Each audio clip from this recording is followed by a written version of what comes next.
داملای محترم حاجی میرزا، خداوند شما را از همه آفت و تهمت ها نگه دارد. بعداً یک سوال دارم.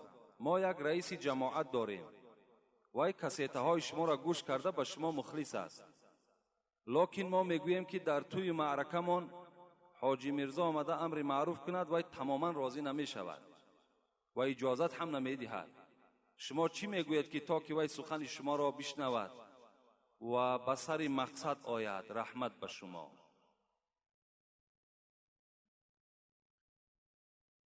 اولا من چی میگویم؟ اولا میگویم خدای مهربان کدام رئیس جماعتی که نباشد خدا توفیقشان دهد، خدا هدایتشان کند تا که پیش راهی امر معروف و نهی منکر را نگیرند.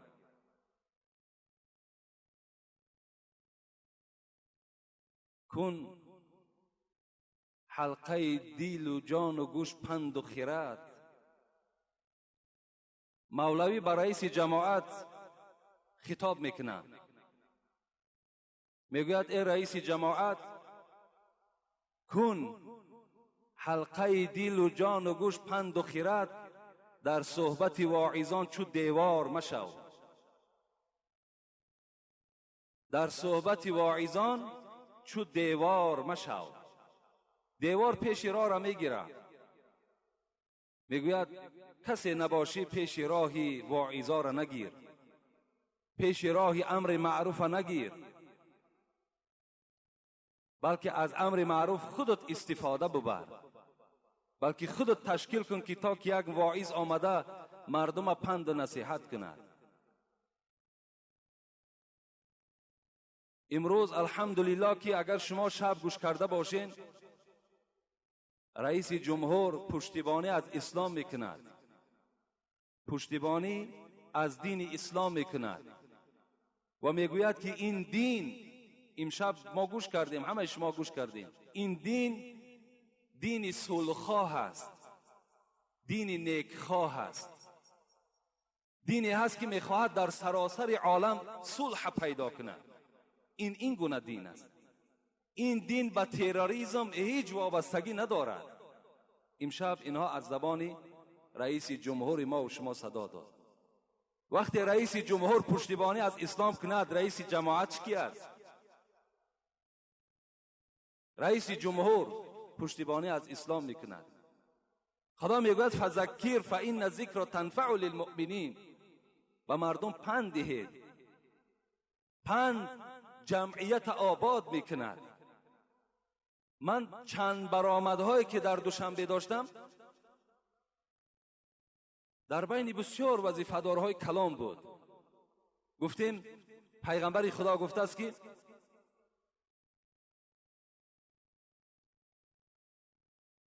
هر وقتایی که اگر شما امر معروف و نهی منکر ترک کردید، برکت قرآن از آن سرزمین برداشته می شود. من امروز همین آرامی که در جمهوری می بینم و دائم دعا می کنم که خدا این آرامی را از ما نبردارد. من این آرامی را، این یکدیگر فهمی را در همین موعظه ها می بینم. این پیشروی هایی که ما دعا می کنیم در هر یک نماز که خداوند اقتصاد دولت ما را بلند گرداند، رهبری دولت ما را عمر دراز دهد، عملهای خیری که دارن برای آبادانی تاجیکستان خدا موفقشان گرداند، این دعاها آیا تأثیر ندارند؟ البته تأثیر دارند. در بین 1000-2000 آدم دست میبرداری، خداوند دعای ما و شما را قبول میکند.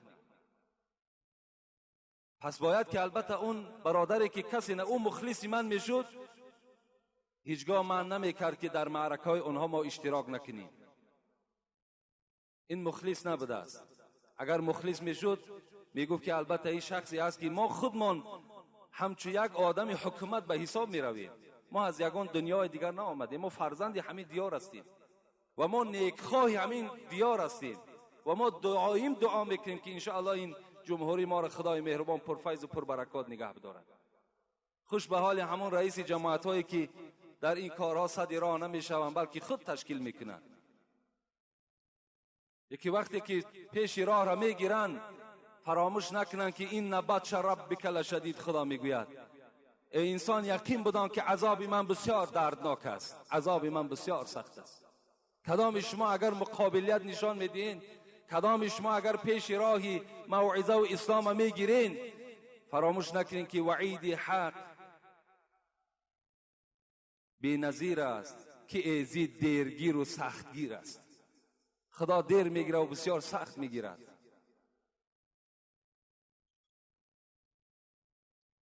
اکای دامله حاجی میرزا، در مسجد ما یک ملا داشتیم، نماز را نه سراستیمه میخواند و نه آهسته، یعنی میانه. او را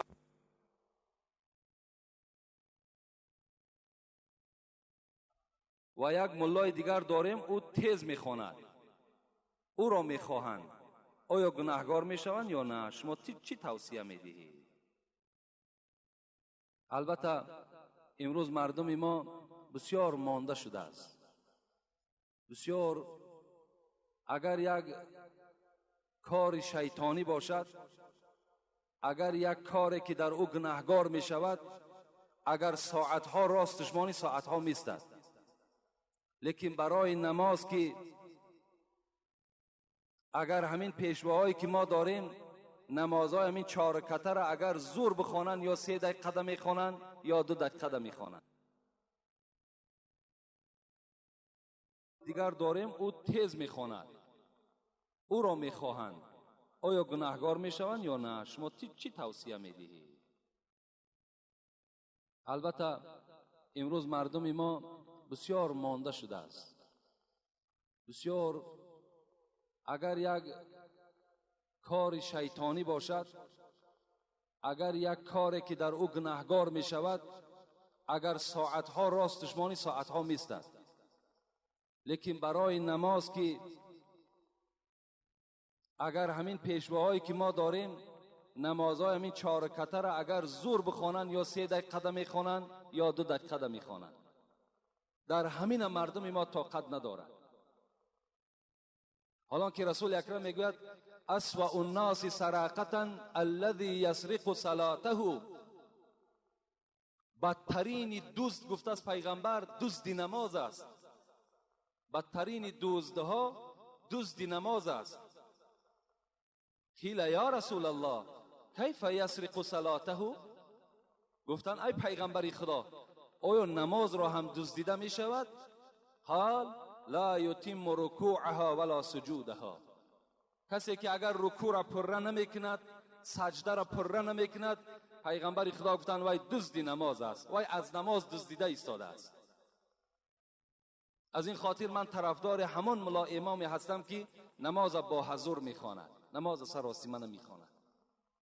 لیکن اگرچه در بین قوم میخواند، پیغمبر خدا میگوید اذا اما احدکم الناس فلیخفف فإن فیهم الصغیر والکبیر والضعیف وذا الحاجه و اذا صلى لنفسه فلیطول ما شاء.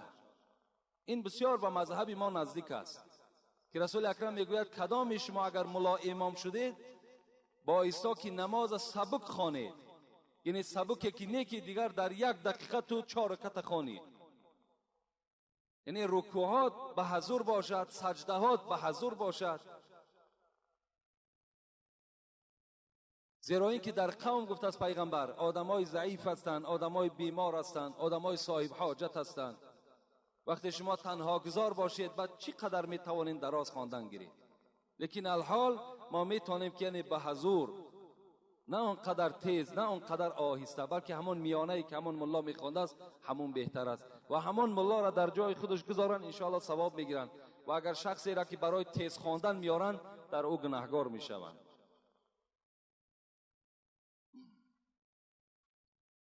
حاجی میرزای محترم بگوید که رفتن زن به مزار آرامگاه درست است؟ در یک ثبت آواز شنیدم که کسانی که بی فرزند هستند گناه کردن و باید از گناههای خود توبه کنند. نخواد همه بی فرزندها با گناه بی فرزند باشند. نگاه قرآن در دنیا و آخرت برای بی فرزندها چیست؟ در یک قشلاق ناحیه واسع در اوچسکه نزد حولی قبرهای کهنه پیدا شد، حتی در آنجایی که قضای حاجت میکنند این خیل قبرها پیدا شد. شما با این چی میگویید؟ با احترام مخلص شما. یعنی رفتن زنها به مزارها منع هست، باید که زنها البته به مزارها نروند و این طریقی که الحال مردها زیارت کرده ایستادن که خود گناهگار میشوند، باز این زنها که از مردها دیده ضعیفتر ایمان هستند.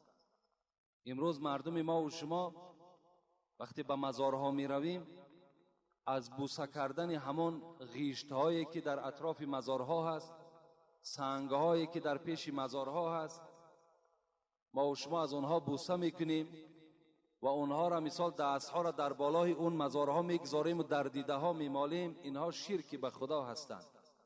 شما در اینها گناهگار میشوید. مزارها را زیارت میکنین، طریق درست زیارت کنین. رفته در نزد مزار، در نزد مثال حضرت امیر سعید حمدانی که ما و شما امروز همه بسیارتر مثال در نزد او کس دعا و درود میکنیم، دعا کنین که خداوند مغفرتش کند، خداوند گناههای او را ببخشد. نه اینکه شما از او کس مدد طلب میکنید، نه اینکه مثال من نزد تو آمدم برای که فرزند ندارم، فرزند برای من نصیب کن. باور کنی مشرک میشود انسان. حضرت امیر جان بنده خدا بود، فرزند دهنده و فرزند میگرفتگی همون ذات است. خلاص فرزند در دست هیچ مزار و در دست هیچ اولیا و در دست هیچ پیغمبر نیست. خدا خود در قرآن میگوید. از این خاطر اون زنهایی که امروز باز با این لباسهایی که در بردارن که وقتی وارد اون آرامگاه میشوند، چی غضبی اون حضرت بیدار میشود، چی غضبی در او پیدا میشود.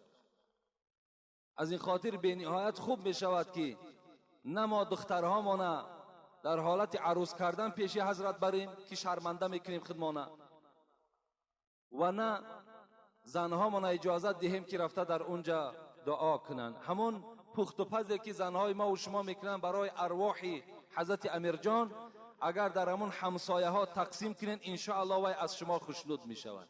من به شما وعده می دهم روحانیتش خوشنود می شود و همسایه ها از شما برخوردار شوند. این برای شما بهتر است. باز میگویم که حضرت امیر جان طرفدار قلمه نبودند، طرفدار گوسفند نبودند، طرفدار مال دنیا نبودند. اگر اونها از پی اینها میگشتن، امروز نام او در عالم مشهور نمیشد.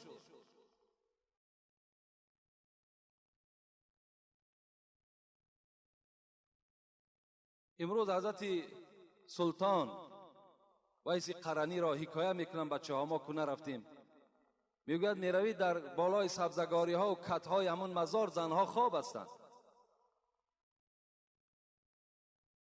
این است نتیجه رفتن زنها به مزارها.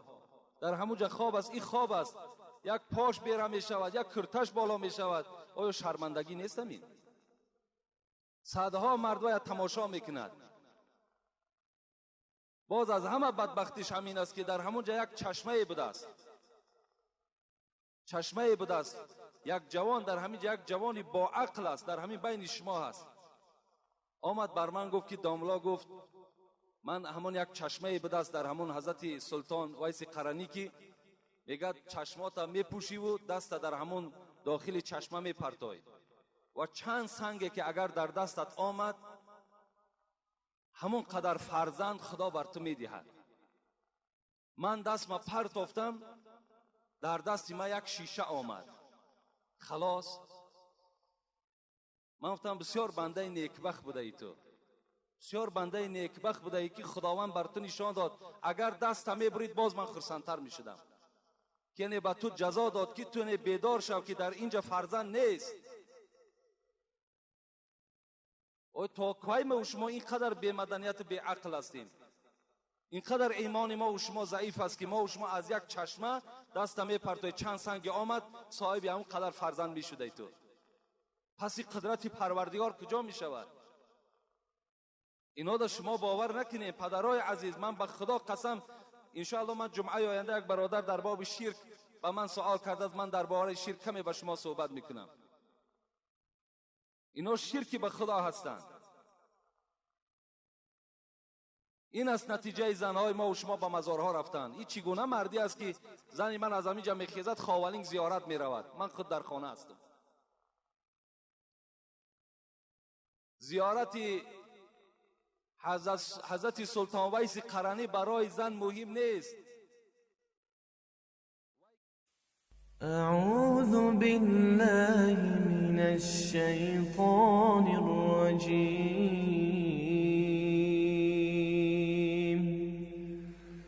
بسم الله الرحمن الرحیم.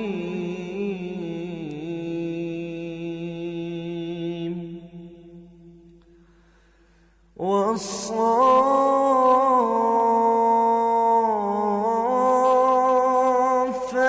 صفا فالزاجرات زجرا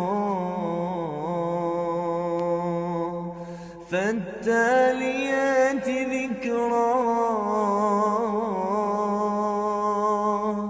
إن إلهكم لواحد رب السماوات والأرض وما بينهما ورب المشارق. إنا زينا السماء الدنيا بزينة الكواكب وحفظا من كل شيطان مارد.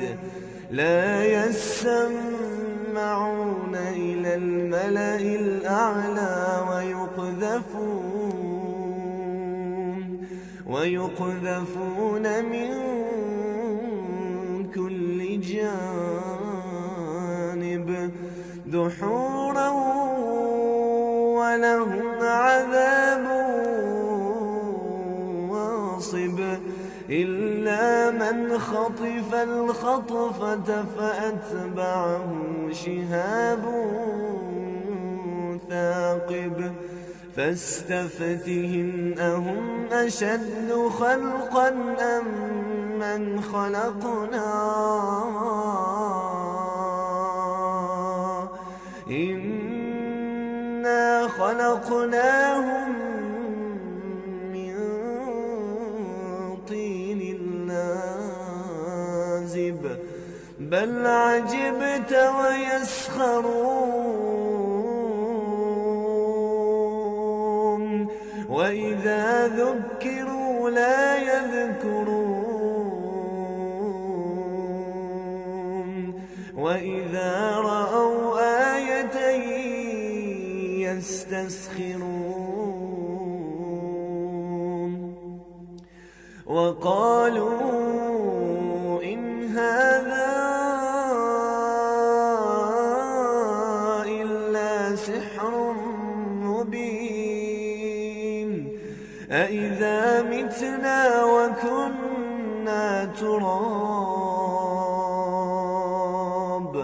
وكنا ترابا وعظاما أإنا لمبعوثون أو آباؤنا الأولون. قل نعم وأنتم داخرون. فإنما هي زجرة واحدة فإذا هم ينظرون.